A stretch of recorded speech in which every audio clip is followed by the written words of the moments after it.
lang to. Hello mga boss, eto na ang part 3. Pababa na kami from Biak na Bato. Maghahanap kami ng makakainan. Lunchtime na kasi. Tapos tumigil kami. Nagtanong-tanong kami kung saan pwede kumain. Sa bawat Shout out nga pala sa Buko Man. ay sigla, sa bawat liko may Tapos dito kami tinuro. Hindi namin alam. Piyesta pala dito.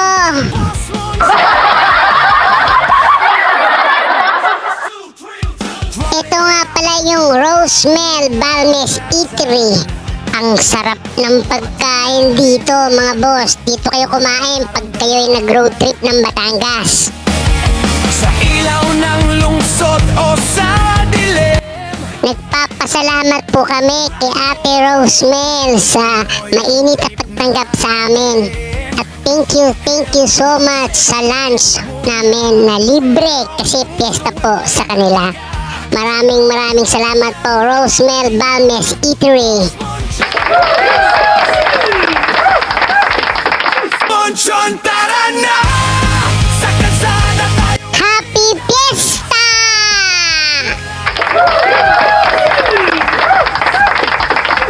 Po yung ano natin, yung punong kabala, siya po yung may-ari ng catering.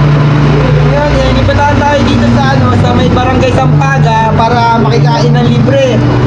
Maraming salamat Ate Rosemel. Sana sa susunod na taon dito ulit kami.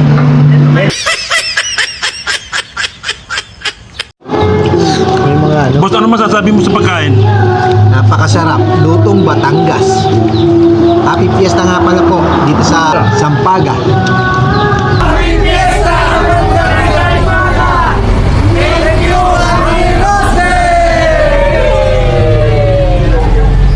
Guys, eto na, after namin kumain, busog na, biyahe na kami.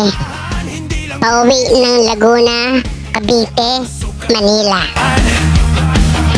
Puso at respeto sa daan. Sa Papakarga nga pala muna ako ng gas, baka hindi ako umabot sa bahay namin. At maraming salamat po sa mga nanood. Always safe drive!